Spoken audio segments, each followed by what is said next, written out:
BMCचा अर्थसंकल्प मांडला आहे असं आमचं या ठिकाणी म्हणणं आहे. दुसरं मी बघणार सगळ्यात महत्त्वाची गोष्ट आहे की याच्यामध्ये शिंदे सरकारच्या ठेकेदार मित्रांना कशी मदत केली जाईल याचा याच्यामध्ये मोठ्या प्रमाणामध्ये जो आहे तो उल्लेख आहे. दुसरं मी तुम्हाला ऑलरेडी माझ्या प्रेस नोटमध्ये सादर केलेली आहे.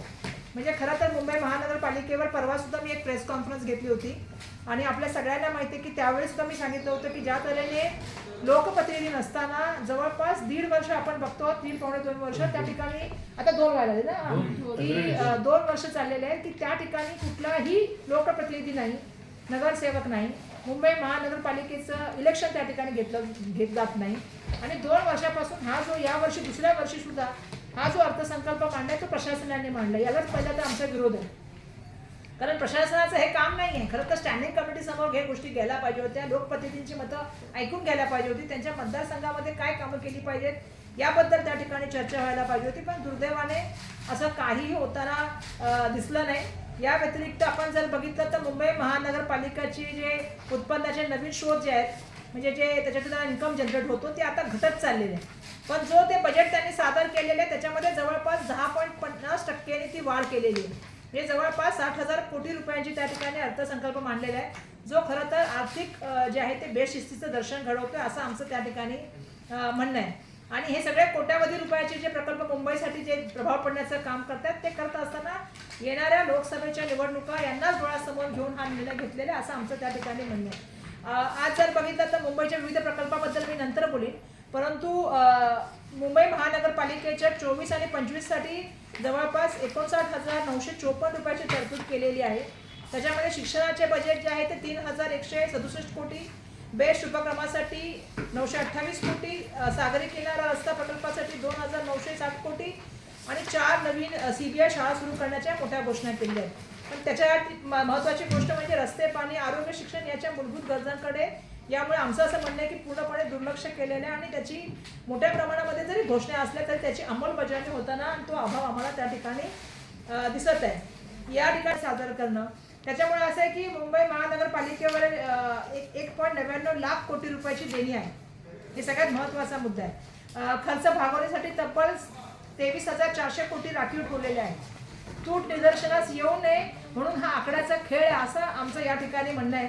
आणि मोठ्या प्रकल्पासाठी फुगवलेल्या किमती आणि आर्थिक जी बेशिस्तपणा झालेला आहे त्यासाठी श्वेतपत्रिका काढली गेली पाहिजे असं आमचं म्हणणं. आणि ही मागणी आता आमची पूर्णपणे एकदम मोठ्या प्रमाणामध्ये राहील.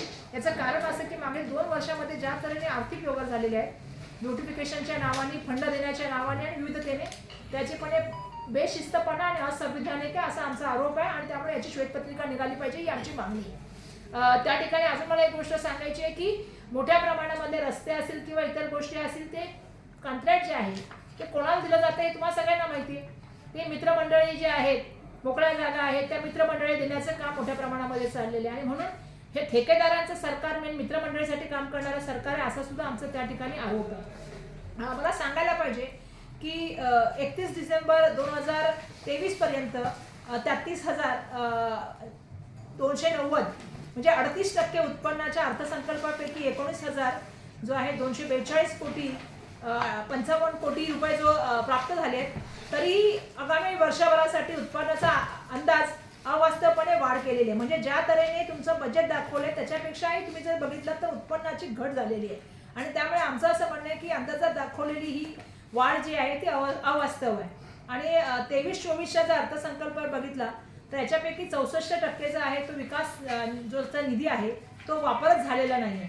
याचा अर्थ 24% लोकांना, मुंबईकरांना या निधीपासून जे आहे ते वंचित राहावं लागलं आणि त्यांना तो निधी पोचलेला नाही आहे. राज्याकडील महानगरपालिकेच्या एकूण 13,093.32 कोटी रुपये हे राज्य आपत्ती प्रसाद दलाकडून देय असलेली देणगी आणि पैसे बाकी आहेत. यावरून अर्थसंकल्पनात शिक्षणासाठी केवळ 1%, आरोग्यासाठी 60% एवढाच निधी जो आहे तो तरतूद केलेली आहे. म्हणजे ज्या गोष्टीवरती मूलभूत अधिकार आहे, जे म्हणजे आरोग्य, शिक्षण आणि मूलभूत व्यवस्थापन, याच्यावर खर्च न करता मोठ्या मोठ्या प्रकल्पावर खर्च करण्याच्या नावाखाली एक फुगून दाखवलेला हा एक जो आहे तो अर्थसंकल्प आहे असं आमचं म्हणणं आहे. आणि या पैशाचं नियोजन चुकीच्या पद्धतीने चाललंय हा आमचा आरोप आहे. म्हणून त्याची श्वेतपत्रिका मिळावी हे आमची त्या ठिकाणी मागणी आहे. अजून कोणाला बोलायचं?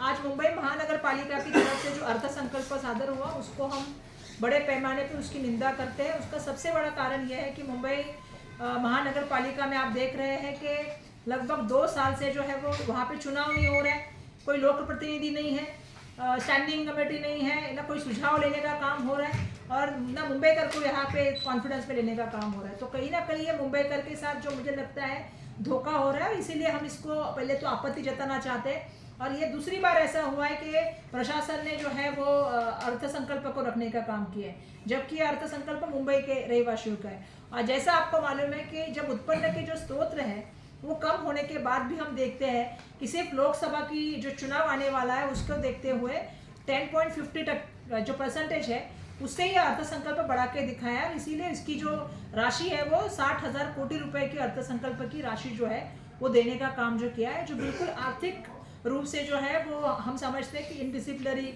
चीज़ है, क्योंकि इससे आप दिखा बहुत रहे हैं लेकिन ज़मीन पे उसमें से कुछ भी नहीं जा रहा है। ये हमारा सबसे बड़ी बात है। मुंबई का तो अलग अलग समस्याओं से है ही। आपको मालूम है कि मुंबई में जो बीच में 2 साल जो फंड गया है, चाहे वो ब्यूटिफिकेशन का हो, चाहे वो गार्डियन मिनिस्टर के माध्यम से हो या चाहे अलग अलग माध्यम से जो फंड गया है, हमारा कहना है कि वो इस्तेमाल प्रॉपरली हुआ नहीं है, तो उसकी इंक्वायरी होनी चाहिए, उसकी श्वेत पत्रिका निकलनी चाहिए। और जैसा मैंने कहा कि अर्थसंकल्प में जो बजट हुआ है, जिसमें हमारा अर्थसंकल्प जो 2024-25 का मुंबई महानगर पालिका है 59,954 करोड़ का, जिसमें से एजुकेशन के लिए जो है वो 3,167 करोड़ का है, बेस्ट उपक्रम के लिए 928 करोड़ का है और सागरी किनारा रस्ता प्रकल्प के लिए 2,960